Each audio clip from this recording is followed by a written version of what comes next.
Hallelujah,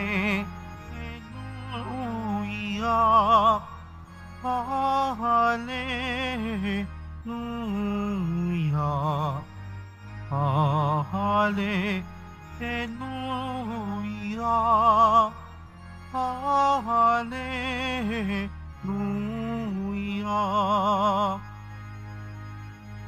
Nawa sa inyo'y manahan sa lagda ni Kristong banal, upang siya'y pasalamatan. Hallelujah, Hallelujah, Hallelujah, Hallelujah.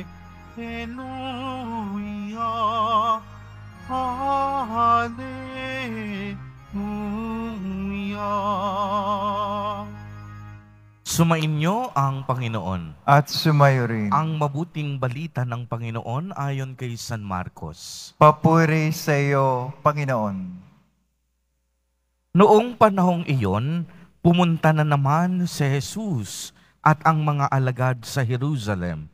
Samantalang si Jesus ay naglalakad sa templo, nilapitan siya ng mga punong saserdote at ng mga eskriba at ng matatanda ng bayan.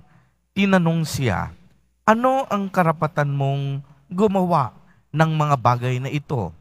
Sino ang nagbigay sa iyo ng karapatang ito?"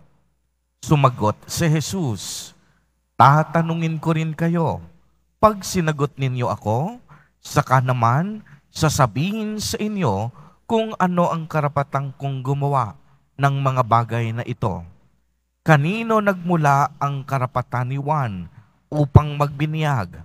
Sa Diyos ba o sa tao?" At sila'y nag-usap-usap. Kung sabihin nating mula sa Diyos, itatanong naman niya sa atin, bakit hindi ninyo siya pinaniwalaan?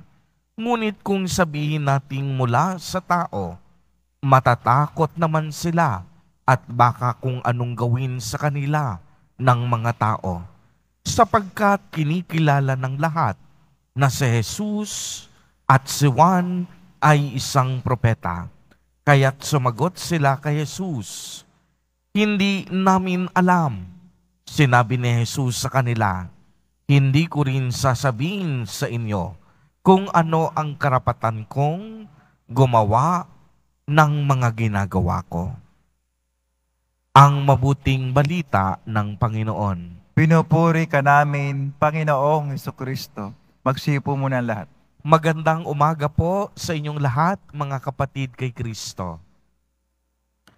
Sa lahat po ng ating mga taga-subaybay sa iba't ibang online platforms at sa lahat ng ating mga kadiboto sa iba't ibang panig ng Pilipinas at maging sa buong mundo kung saan tayo ay naaabot ngayon ng ating live streaming.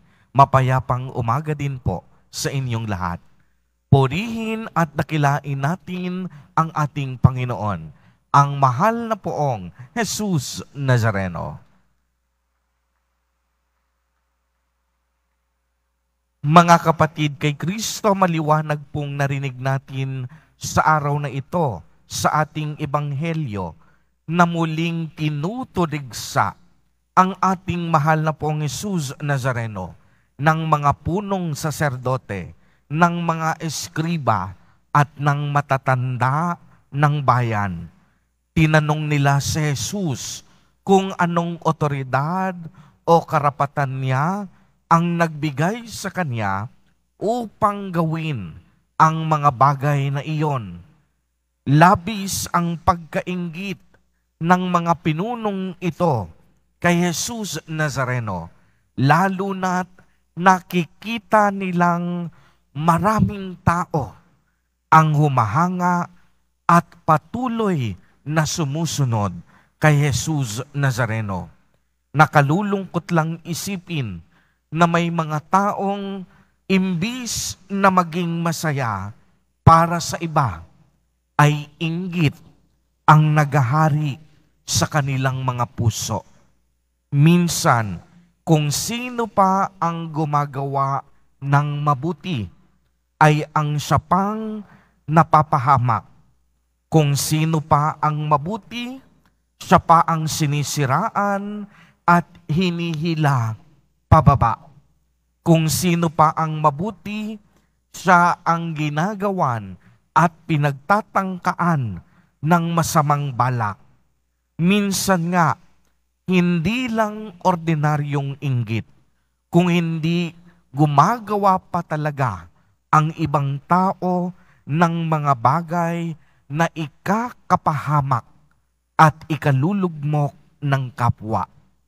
Tulad ng mga pinunong ito, nais nilang hindi lang pabagsakin si Jesus Nazareno, kung hindi ipapatay pa siya. Dahil sa sobrang inggit ng mga ito, dahil sa Jesus Nazareno, kayang gumawa ng mga kababalaghan. Sa Jesus Nazareno, nakakapagpagaling ng mga may sakit. Subalit ang mga pinunong ito, mataas ang kanilang pinag-aralan. Ngunit kahit isang may sakit, hindi nila magawang mapagaling. Pagmasdan ninyo, magtagumpay man sila sa kanilang masamang plano, sa bandang huli, mangingibaw-baw pa rin ang dakilang plano ng Diyos. Ang kamatayan ni Jesus Nazareno para sa kaligtasan ng sanlibutan at ang kaniyang kamatayan para sa mga pinunong ito, tagumpay para sa kanila.